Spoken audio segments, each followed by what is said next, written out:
What a time in sports. The NFL draft is here. We are into the NBA and Stanley Cup playoffs. And of course, now a month or so into the Major League Baseball season. It's Onorato and Miller, everybody.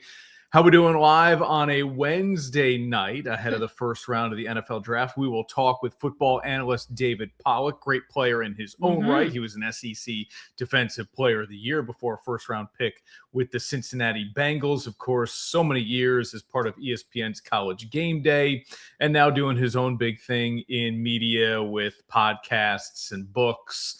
And joining us from Pittsburgh, where the draft is being held, to take place, to break down what the Jets, Giants, and Bills should do in the first round, according to him. We're also going to talk with a comedian named Anthony Robustiano, who is from the Capital Region, and he's coming back to the 518 to bring his stand-up show to the Egg on May 15th. He is really fired up about that. Fun conversation with him, his path to finding success in that incredibly difficult industry. Not easy to do. Absolutely. He has found a way to enjoy the journey while still seeking some of that destination. We've got our Dirty Difficult done as well. The Mets losing streak hits 12 straight games. Juan Soto on the verge of coming back. When will that losing streak end? Let's get going here on O&M.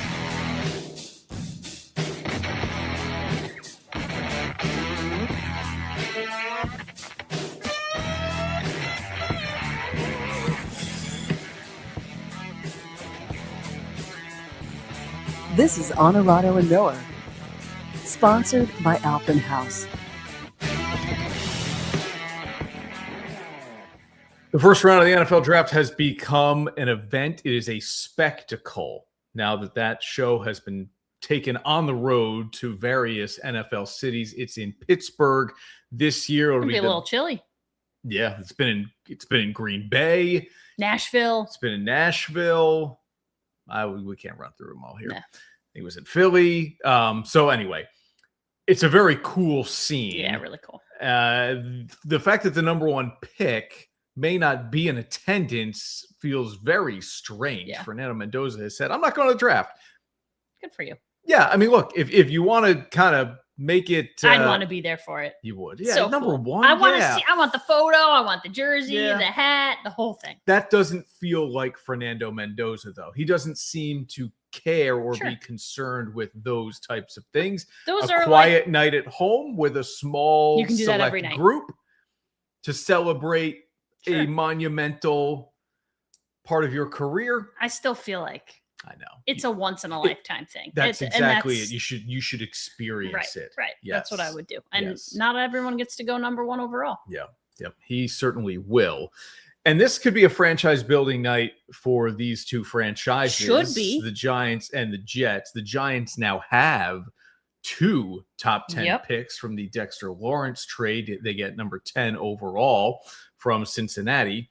And the Jets have had two top 16 picks here really all along, if you will. And so Giants should be a big night. Can address some real needs here at 5 and 10. They can go wide receiver. You're getting two of the 10 best players in college football. Yeah. Should be. Yeah. Yeah. Depends on everybody's big board.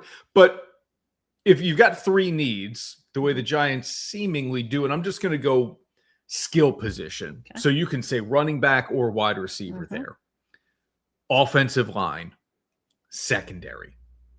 You will get two of those three, and you should feel really good at the end of the night, whether it's Caleb Downs and an O-lineman or Jordan Tyson and an O-lineman or Jeremiah Love and an O-lineman. I think you have to address the O-line there, but I've seen mock drafts that have them taking Jordan Tyson, wide receiver, Arizona State, Caleb Downs, safety, Ohio State. I think a lot of Giants fans would be excited about that because those are like noticeably exciting impactful players where you're like, we got a right tackle. Yeah. And then you get a right tackle in the second round. Maybe not the best on the board, but you get a top 10 O-lineman. Meanwhile, the Jets at 2 are going to take a pass rusher. The debate is whether it's David Bailey or Arvell Reese. We'll hear from David Pollack coming up about who he thinks Gangrene should target at number 2. And then 16, you kind of see where the cards fall. You don't even know who's going to be available to you. You have a list. Yep. I mean, they'll have their board and cross them off as it goes. But yeah, I think that's a little less sure. Obviously, you have your pick of picks at 2. And then you see what comes at 16. As much as this feels like a repeat offender status for these two franchises, it's an exciting night. Yeah. Right? You've got to be excited if you're a Giants or a Jets fan. Our futures could really be linked to the 2026 draft. I'm not sure if I'm excited if I'm a Jets fan, to be quite honest, just because they've had how many players that they've considered like franchise players. They go and trade them, and then they're back in the same position. Yeah. They're trading top players to get back into the same position. It feels like Groundhog Day in a lot of ways. Like, we're doing this again? Yeah. Okay, well, the next time we draft these 2 players, are we going to have them in 3 years, or are we going to be trading them for picks? If you're not good, you're going to be trading them for picks. Yeah. And we all know why there is that kind of rinse and repeat or recycle of what the Jets do, because they haven't figured out the quarterback position. And Geno Smith is not the future. No, he's not the answer. But I think his numbers in Las Vegas last year are skewed to the negative because that offensive line was so bad. Now, I'm not saying Geno deserves a pass, and I'm not defending most of the way he played, but that offensive line was so bad.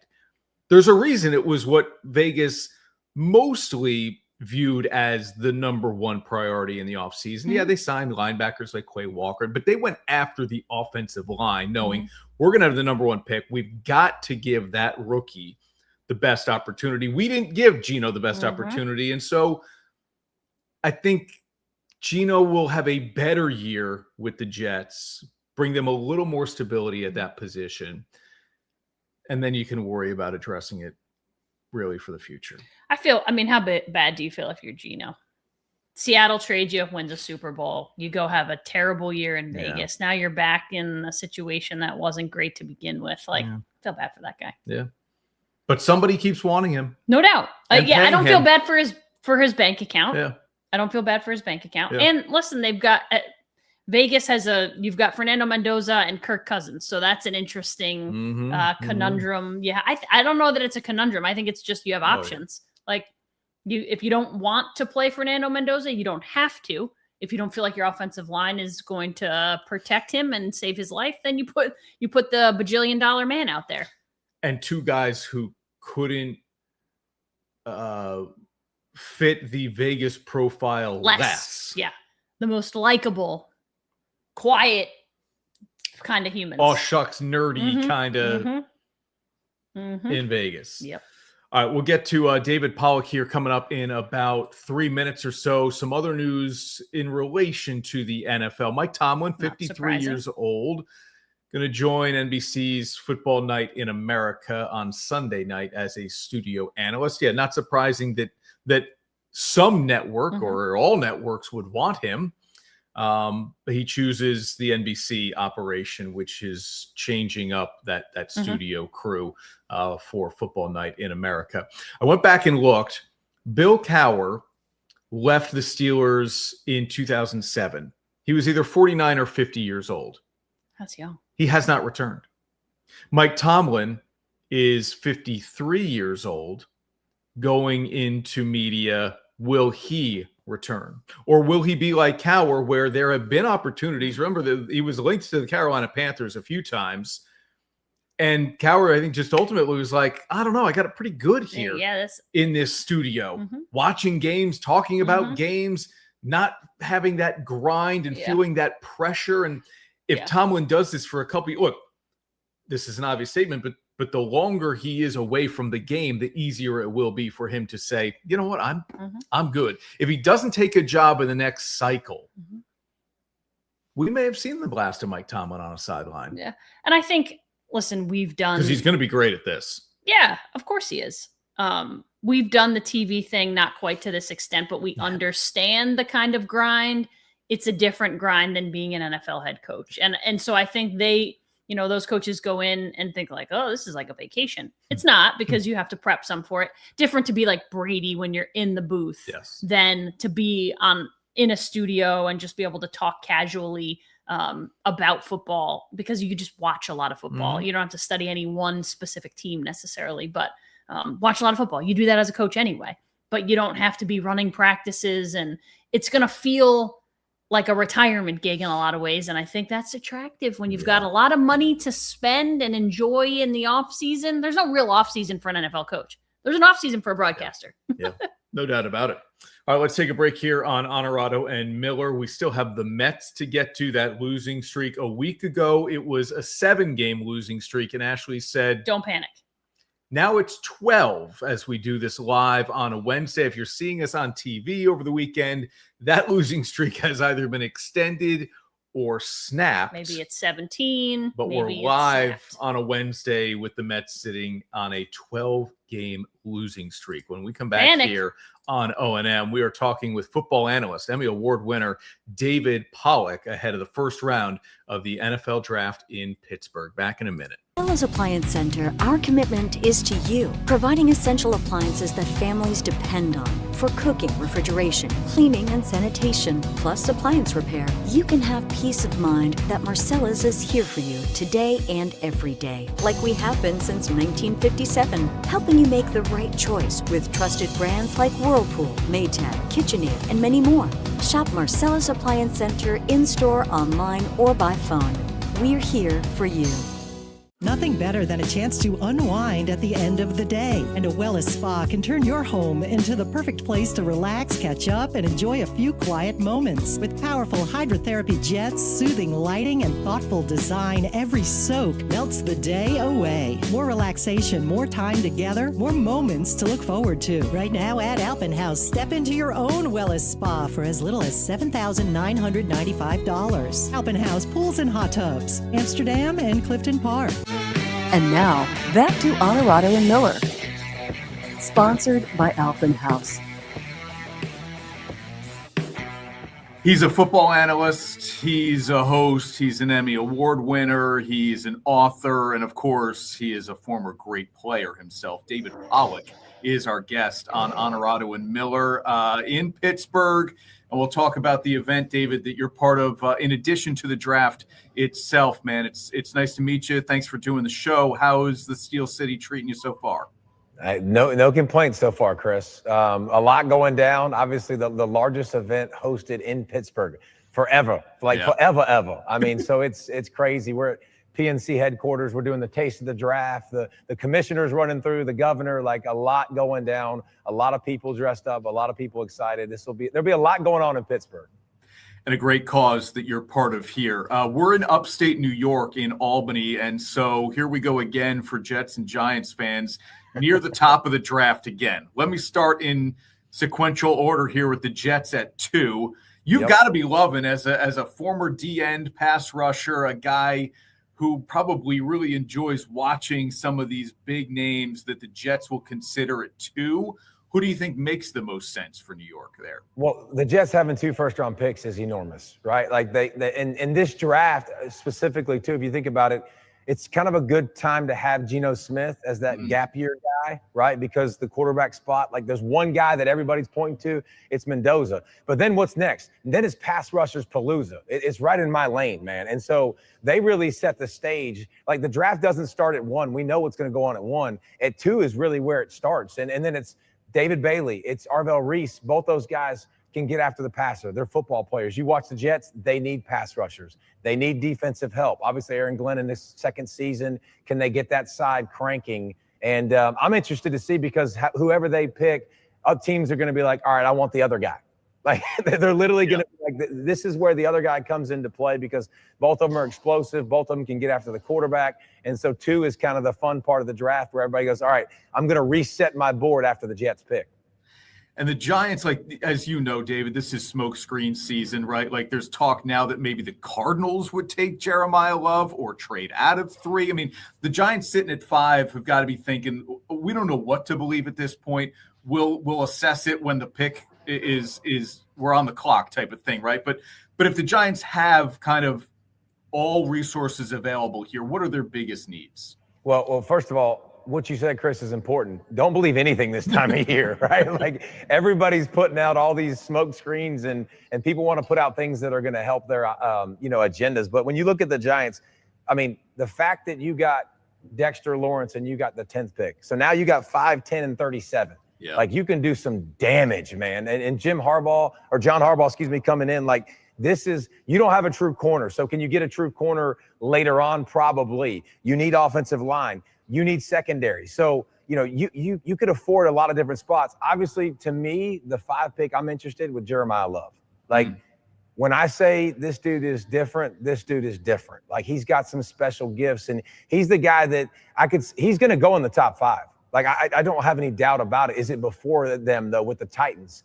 Does he slip to the Giants? But I think your OL needs, obviously, are very, very clear. The physicality that Harbaugh wants to bring, there is no doubt that's who he is. That's what he is. And the line of scrimmage is how he's made his name. So I expect the Giants to make some hay in that department. Talk with the wide receiver department there too, David, for the Giants, maybe at 10, right? There would be guys. I mean, Jordan Tyson's name seems like it's flying up the board here. You hope Neighbors comes back healthy from the knee injury. Is that a real need for New York?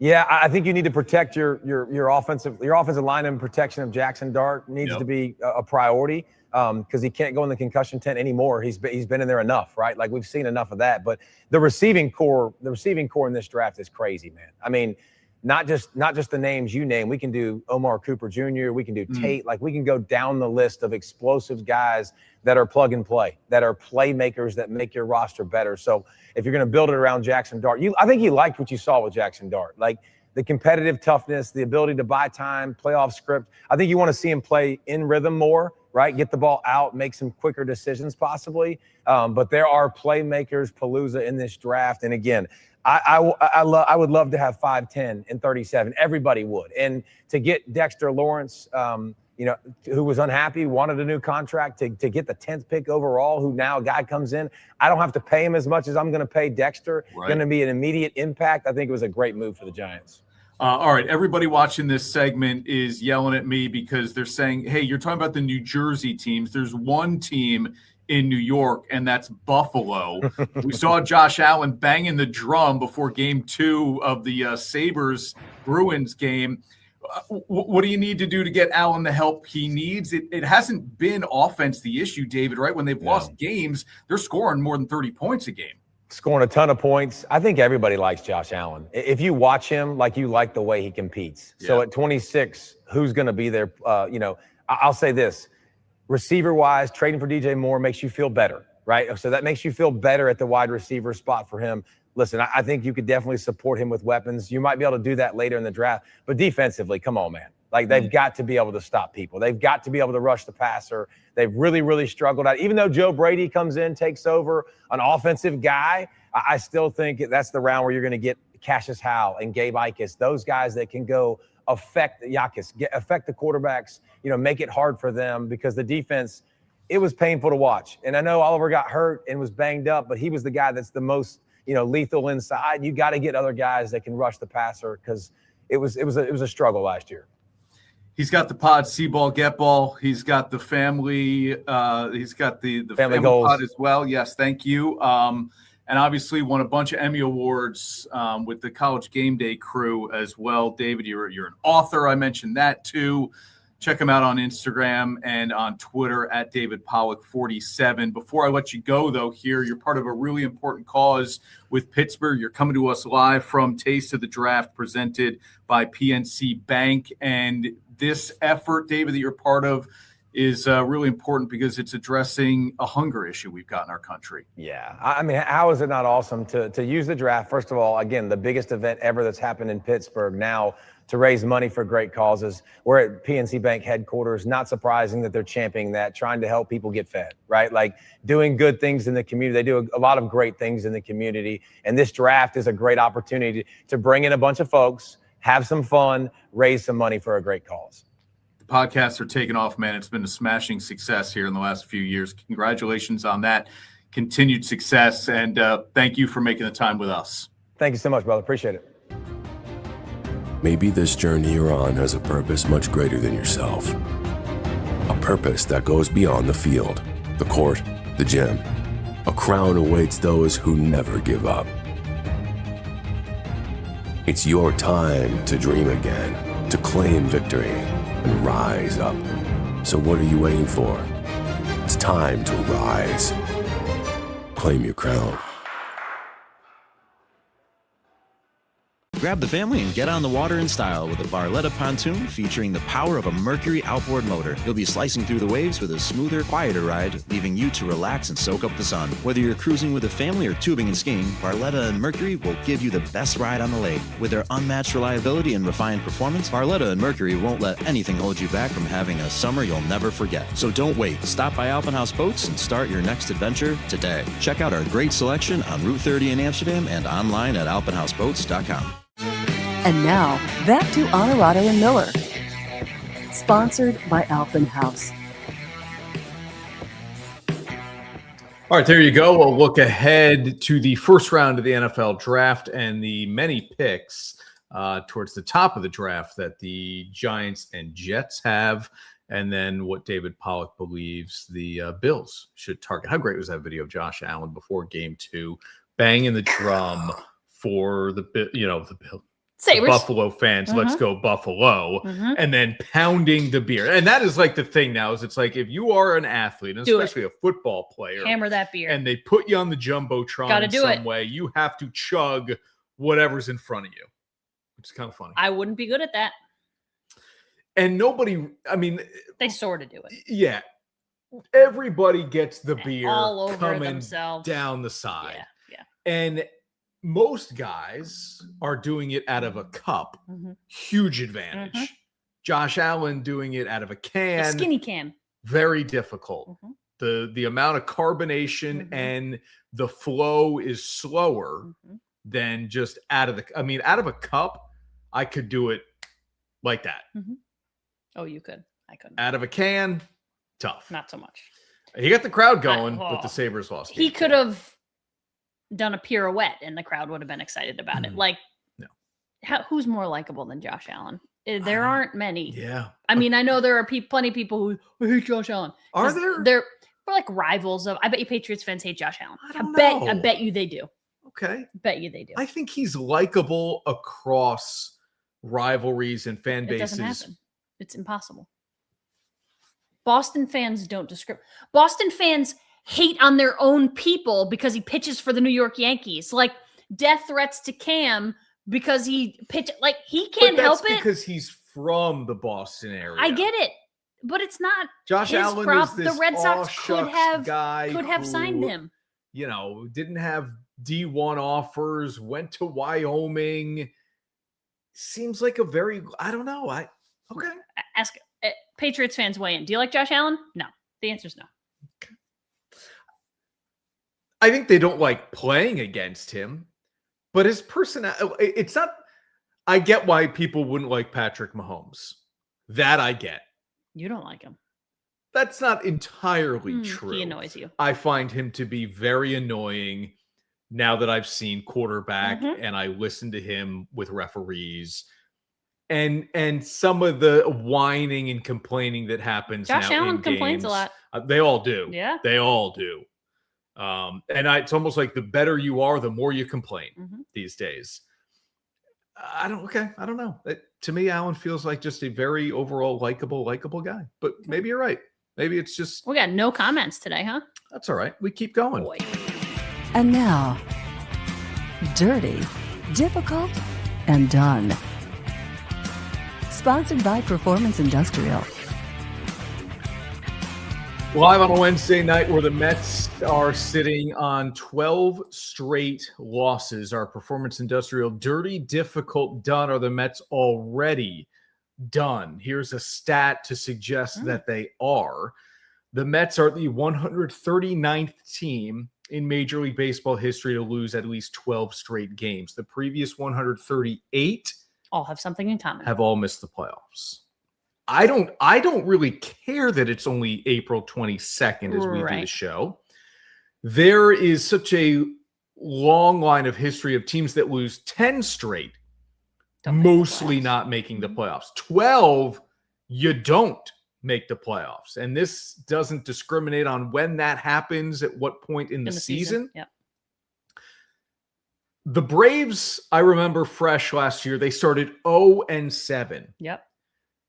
It was a constant grind to try to just get back to 500 last year. Now, are the Mets better than that Braves team? Maybe. Is the division not as strong as last year? No, I don't think that's true. Washington and Miami are much more competitive than they've been in recent years. Yeah. At 7-15, 7-16, whatever they are 7-16. The problem is you got to win 5 in a row, lose 1, win 3 in a row, lose 1, win 6 in a row. Yeah, right. Because you're not going to stop losing Correct. games. Like you're not going to go win 12. The stat is the Mets have to play 560 ball the rest of the way to win about 86 games. And that might be good enough to get into the playoffs. I don't know that this offense doesn't score runs. 12-game losing streak, they're averaging 1.8 runs per game. And they're losing close games. Which means they're doing a good job pitching and defensively. For the most part. But 12 in a row is 12 in a row. I mean, I know. How much more can Carlos Mendoza sustain here as the manager before Steve Cohen is like, okay, dude, you gotta go. We gotta try something else. I know. I always think like this isn't a manager problem. I'm not suggesting it is, but it's at the end of the day, if you lose 12, 13, 14, 15, whatever the number ends up being, somebody has to be held responsible. Yeah. And it's always the manager or the head coach. I'm with you. I don't think that I didn't love the hiring of Carlos Mendoza in the first place, but I also, two things can be true, that maybe he wasn't the best guy for the job, but he's also not the reason that they've lost 12 straight games. Hey, Juan Soto. He is being activated. How you like it now? Yeah. Look, if the money was not even equal, but similar. I get it, but look, like you want to be part of a team that loses 12 games in a row and isn't very good. The money doesn't really matter if it's not all that fun to come to work every day. No, and I'm just saying. Yep, I know. The risk you run when you put money first. There are opt-outs in that contract that will allow him to move on if he were to choose to do that. He's been activated, expected to be in the lineup as a DH on Thursday. Maybe he'll be the solution to the problem. We'll see. We'll see. They've been awfully close in the last handful of days to snapping the losing streak, and they've found creative ways to lose. I said to some of our Mets fans in the newsroom, like, I didn't even know you guys had Craig Kimbrell. I said I loved him in Atlanta. That guy's still kicking around. He's been around. I think he's been on. How many teams has he been on now? You know what? I counted them up, Ash. 8 at least. Yeah. At Baltimore, least. right? Baltimore, the Dodgers, the Braves, the Padres, the Mets. Oh my God. I this is bad TV and podcast and radio here, just listing off teams. The Red Sox, did I say them already? Nope.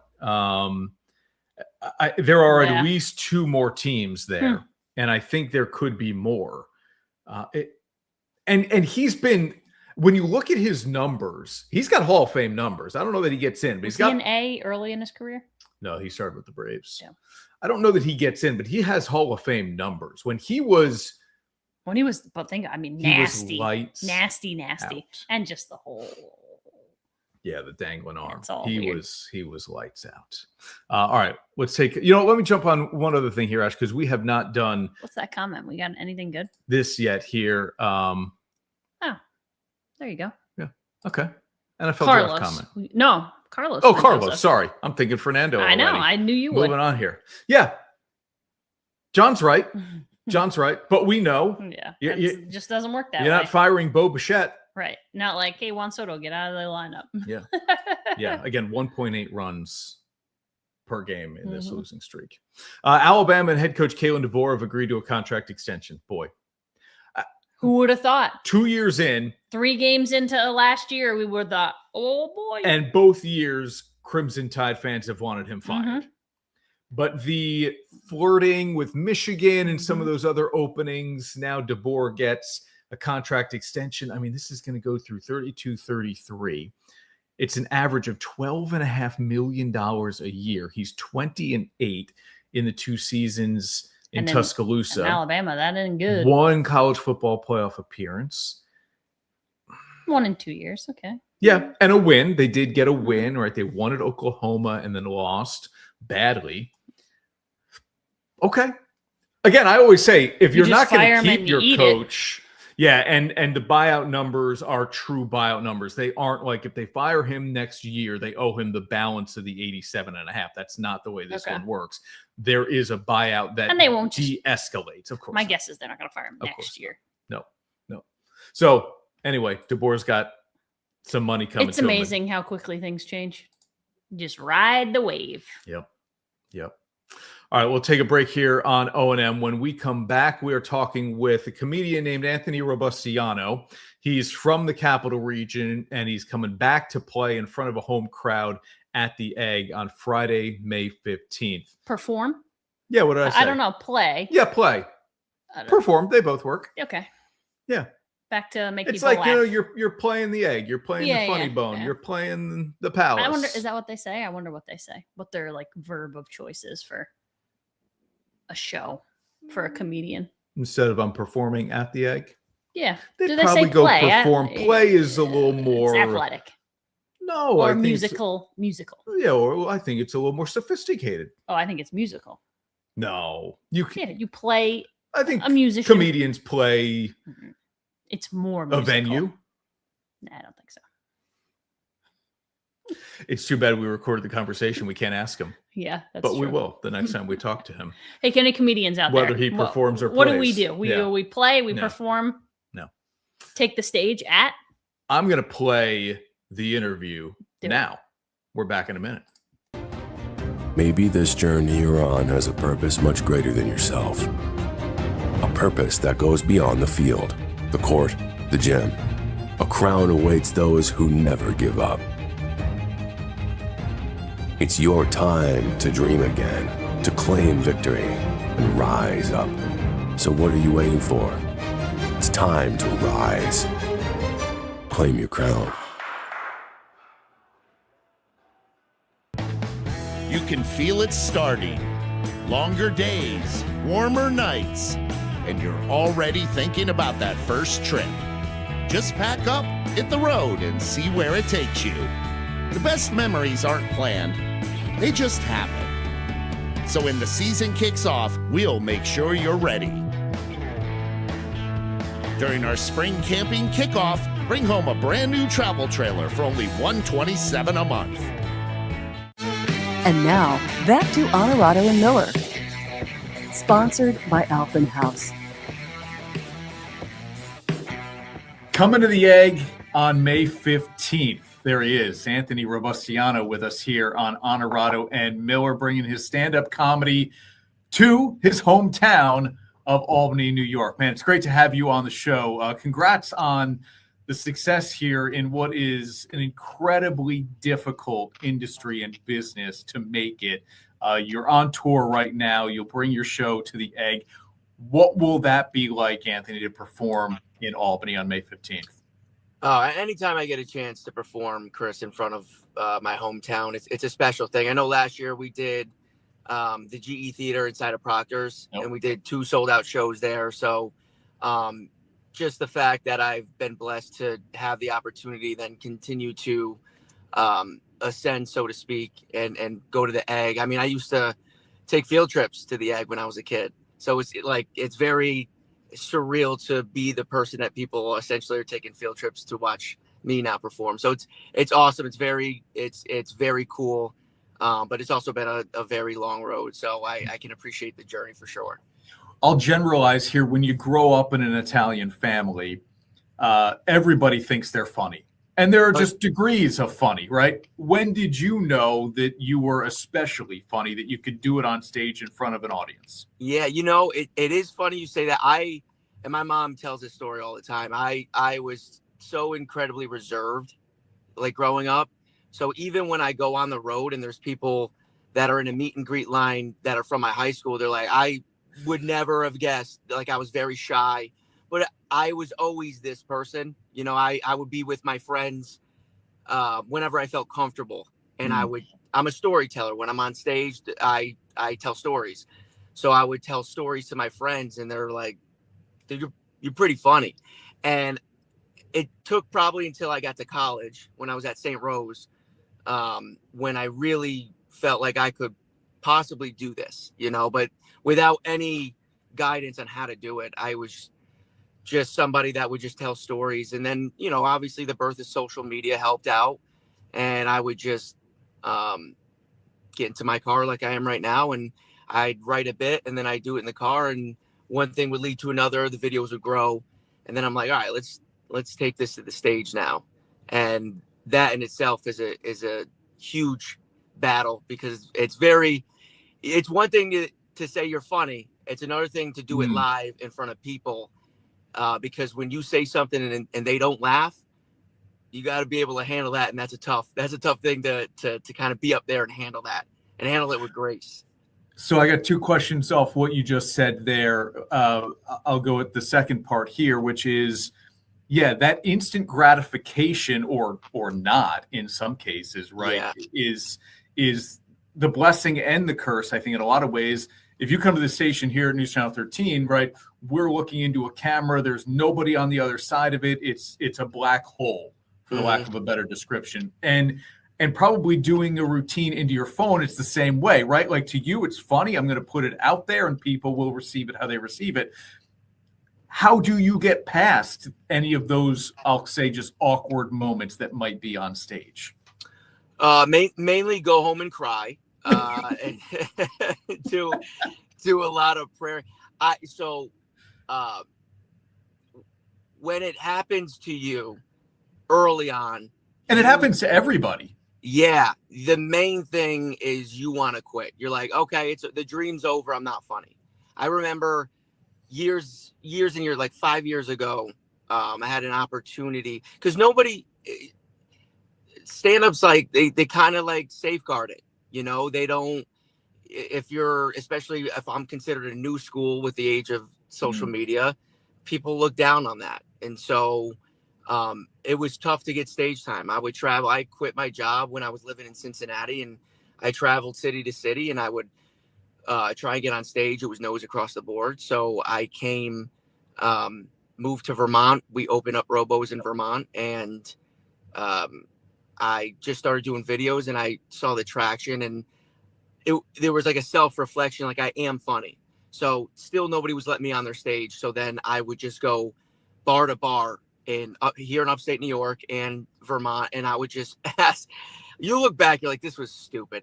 But I would just ask the audacity. I'd ask to speak to the owner, and I'm like, do you guys do comedy? And they're like, this is a barbecue restaurant. And I'm like, yeah, but what if I rent this place out?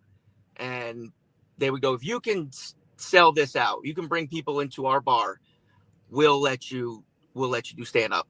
And I would lie, and I would go, I'd sell out. I could probably do 2 shows here if you want me to.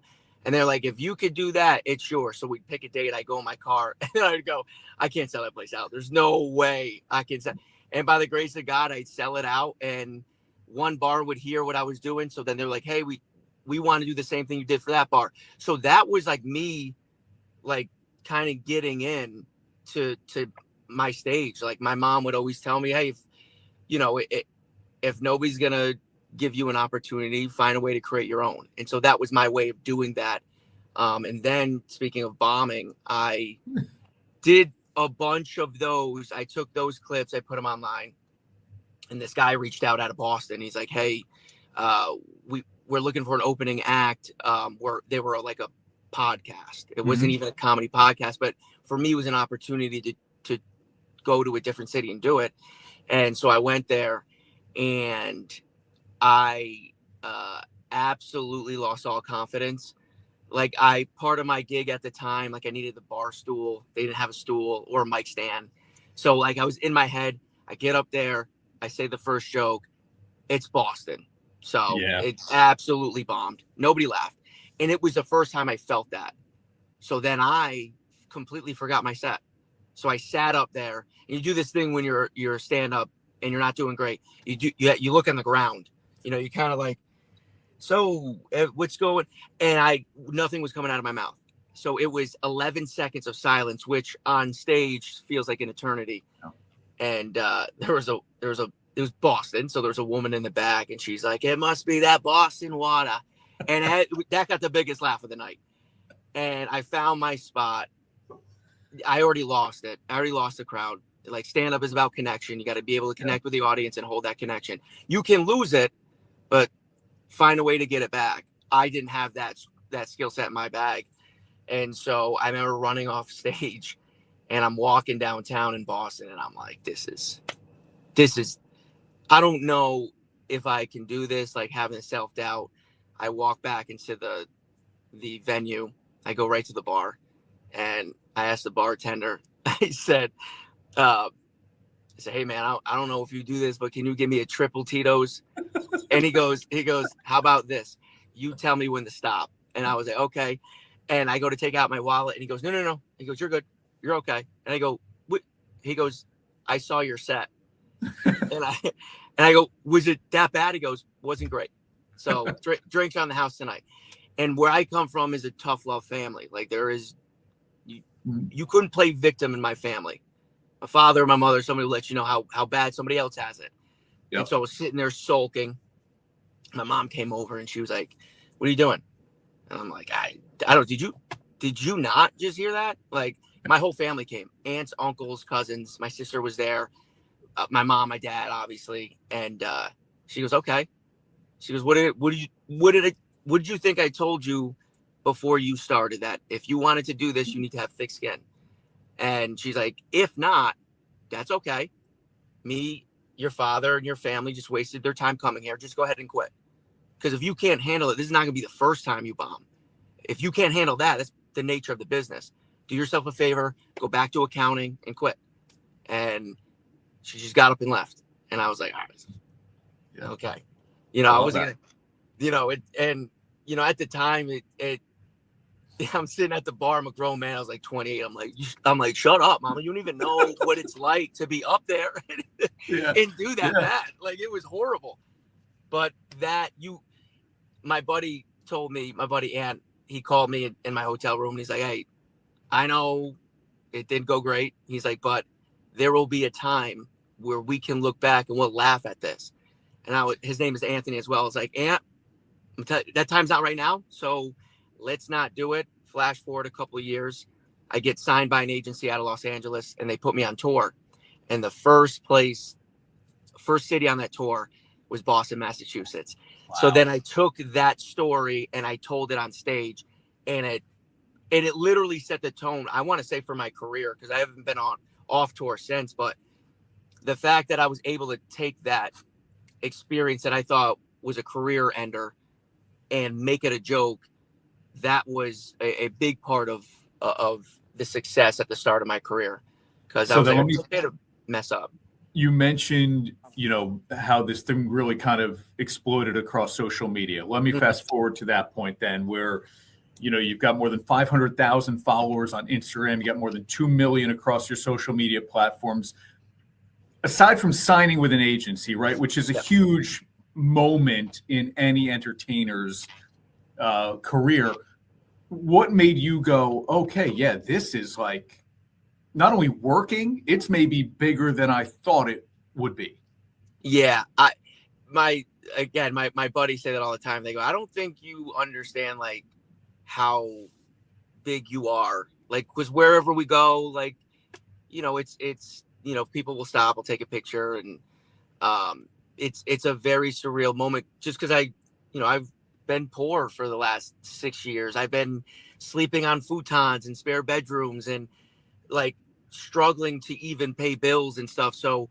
Yeah. Which it was a very strange kind of viewpoint, because people would look at me online and be like, this kid's famous.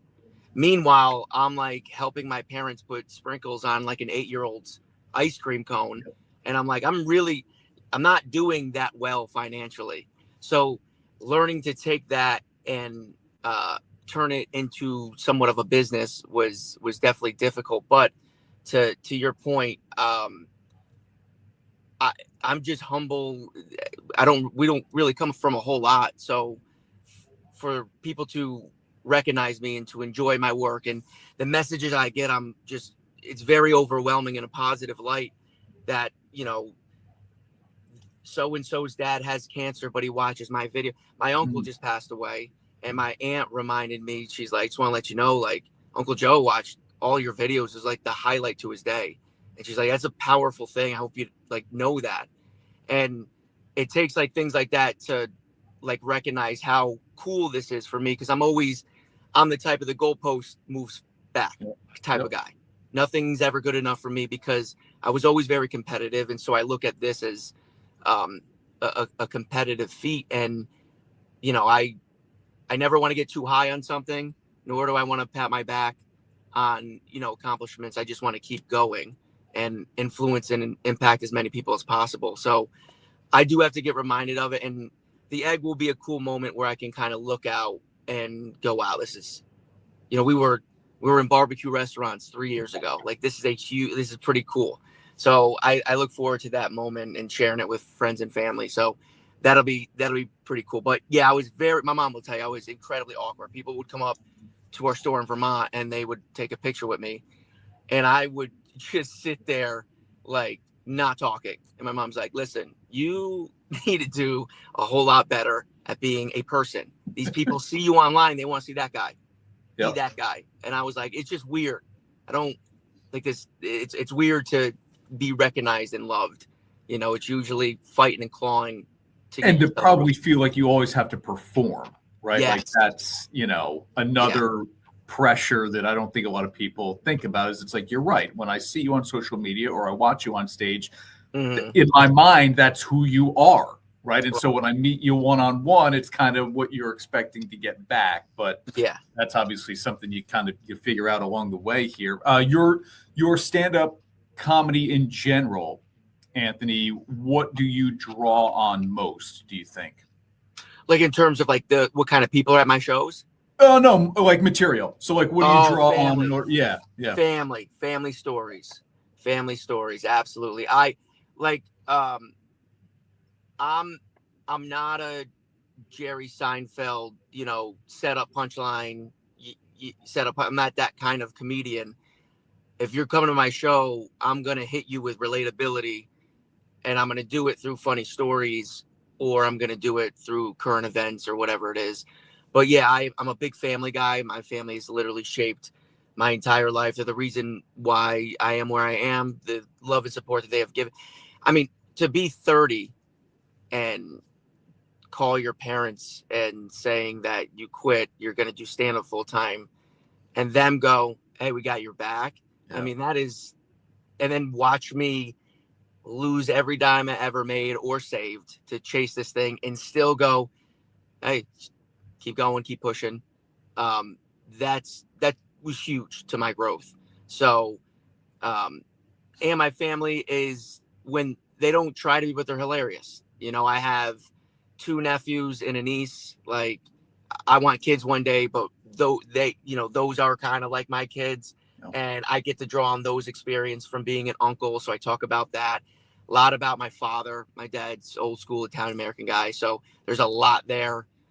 Big New York sports guy. So that's the bulk of what I do. And then, I've grown to love to play with the crowd. I know it's kind of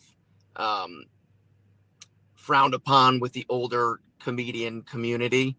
But it's what, everything evolves. Sports evolve, music evolves, comedy evolves. And I think, Matt Rife kind of set the tone with this style of stand-up. And so people watch me from online, they want to see that. And not that I'll ever force it. I'll never force crowd work, but I love to engage with the crowd. I think these guys paid money. A lot of these people hired a babysitter, or they had to take time off of work to come watch you perform. Give them a performance and allow them to be a part of the show. Now, obviously, there are times where you're like, all right, that's enough. But, I want people to come to my show and leave going, that was worth it, and I'm going to see him again. And not only that, I'm going to go tell this person, that person, next time he's back in our city, that it's worth it. So that's my goal. Cool. May 15th at the Egg. Go see this guy. Absolutely. It's worth it, man. 7:30. Really good stuff, dude. Congrats on all the success.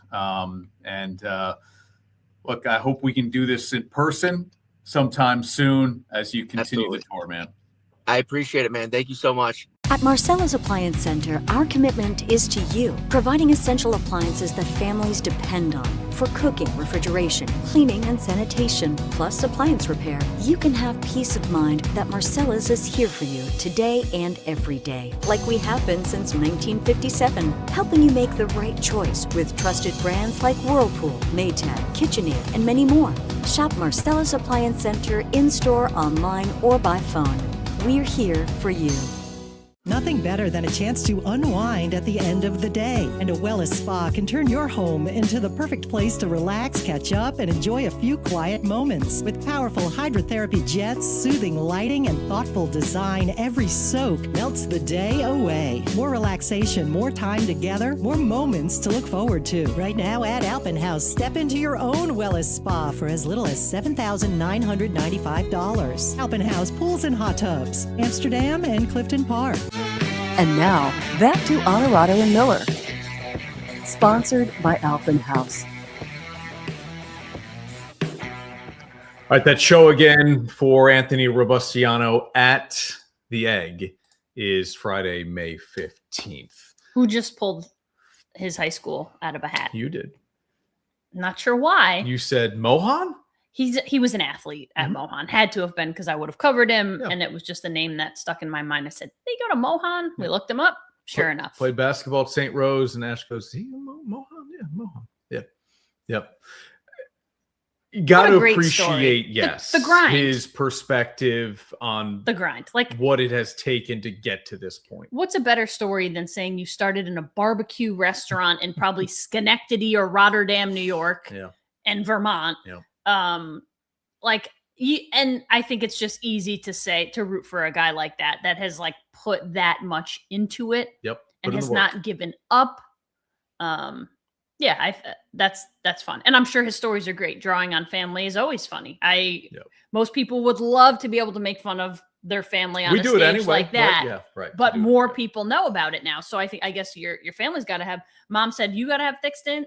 I guess your family's got to have thick skin too, because he's going to air all your dirty laundry. No doubt. Make fun of you. Yep, no doubt, and even crank it up to 11 on some of those stories. So good. WNYT.com/links, a way to buy tickets to see Anthony at the Egg. It's a 7:30 show on May 15th. All right, again, we're live on a Wednesday night, so we will be deeper into this series between the Blazers and the Spurs if you're watching us on TV over the weekend. But Victor Wembanyama, and it's funny, I was talking with Shea Serrano, who's an author. This is weeks, maybe months ago at this point. He's a huge Spurs fan, grew up in that area, lives in that area of San Antonio. And one thing he said to me was, I don't hold my breath with Wemby because he seems to understand how to fall, where he's not going to get injured. Now, this isn't like falling and twisting an ankle, falling and buckling a knee. This was losing his balance, going almost really kind of head over heels, right? He goes face first into the floor, the court. And that was scary. It was loud. His head bounced.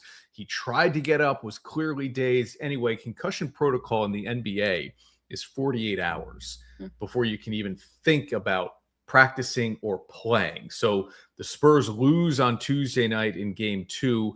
They get the travel day to go to Portland. They'll play Friday. Technically, you'd have the full 48 for Wemby. Do you try to survive game 3 without putting him out there? He only played 12 minutes, and the Spurs lost a close one to the Blazers. Yeah, I think you give him the extra time. But who am I? I don't know what his tests are, his cognitive tests, all that stuff. They'll do all that in the coming days for sure. Yeah, that was ugly. A look here at the current odds to win the title, and the Thunder are now minus money. Boy. They were a plus, I forget what we had them at last week, plus 180 or something like that, plus 150. So swung back. Minus money. Boston is even 1-1. Spurs are even 1-1. Cavs are up 2-0. Nuggets, Knicks, even 1-1. Lakers up 2-0. That's Rockets big. are. That's big money. Yeah, 550. They can't go beyond the first round. I know. Yeah, But- we're talking the whole thing. Correct. I get it. And the Pistons will play Wednesday night. They've lost 11 straight playoff games at home. That's brutal. It's got to end in game 2. You cannot go down 0-2 to Orlando at home. Cannot do it. Cannot do it. Yeah, tough. Days are seemingly numbered here for Live Golf. Remember how big of a deal this was back when? I do. Saudi Arabia's personal investment fund is expected to be pulled after this season. You've already had the defections of Brooks Koepka, Patrick Reed. We will see how soon maybe Rahm and DeChambeau really do ride this thing out to the very end. Take the money as long as it's there. And see kind of, what it takes to get back into the PGA Tour. Not super easy, but yeah, a short run for Liv, but a disruptor nonetheless. Yeah, no doubt. It has clearly made the PGA Tour look at its operation, prize money. They've messed around with the idea of, maybe not playing 72 holes, but that's not how that's going to go. Yeah. So anyway, that's that. All right. What do we got here? A couple minutes left, right? 2 minutes. NFL draft on Thursday night, the first round. Love it. We ran through this here with the Giants and Jets have in the top 16. The Giants got to, I don't trust the Jets for anything. Giants got to make good on this. Like, you got to figure this thing out. You've got your quarterback now. Here we go. The same can't be said for the Jets. Now that you have who you think is your guy. Yeah. He's done a year with you. You got to protect him. Now you've got the 5th and 10th overall picks. You just traded your best defensive player. Here we go. Like, let's see what you got. Yeah, it feels like it's got to be receiver, safety. Yeah, then you get an offensive lineman in the second round or third round. Like, if Downs is there at 10, you have to take him. He will be there at 5. You have to toy with the idea. You got it. Yeah, I think if you've got to put a priority on it, because you can always go get a receiver. It's not going to be the top receiver. Might not even be the top 2 receivers by the time you get to 10. Yeah. But it depends on what others need. Yeah. But yeah, I think if Downs is available, people had talked about him as the best defensive player. Yeah. So you take if he's there, I think you take him. Jets a pass rusher at 2, and then we'll see what they do at 16. I don't know how much activity they need an we'll interception in the way of trades. Ty Simpson will be the wild card, certainly towards the back end of the first round, as to whether or not we get 2 quarterbacks that come off the board in the first round. Thanks to David Pollack, to Anthony Robustiano for hanging out with us here on Onorato and Miller this week. Have a great week, everybody. Enjoy the weekend. We'll be back with you next week on O&M.